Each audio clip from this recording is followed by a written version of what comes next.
we'll explore the fundamental trigonometric identities through visual representations.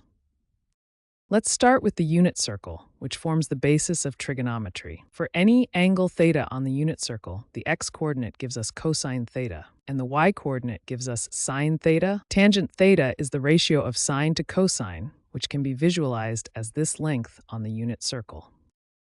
The Pythagorean identity states that sine squared plus cosine squared equals 1. This is visually represented by the areas of these squares, which sum to the area of a unit square. This identity derives from the Pythagorean theorem applied to the unit circle.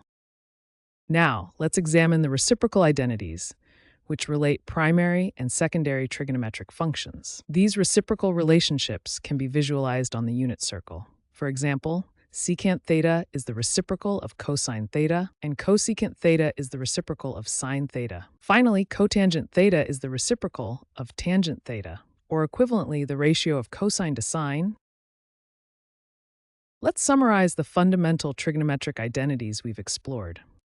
Understanding these visual relationships helps us verify and remember these identities, rather than just memorizing formulas. Now, let's explore the sum and difference identities for sine and cosine. These powerful identities allow us to express the sine or cosine of a sum or difference of angles in terms of the sines and cosines of the individual angles. We'll focus primarily on the sine of a sum identity.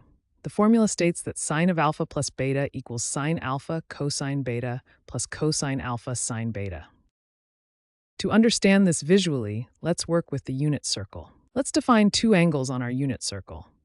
First, alpha, which we'll set to 45 degrees. Next, beta, which we'll set to 30 degrees. When we add these angles together, we get alpha plus beta, which equals 75 degrees. Let's look at how to geometrically understand the formula. The sine of an angle is the y-coordinate of the point on the unit circle. Let's see how we can use these identities to find the sine of 75 degrees. We can express this as sine of 45 degrees plus 30 degrees. We know the values of sine and cosine for these common angles. Substituting these values into our equation, simplifying the expression, which gives us approximately 0.9659.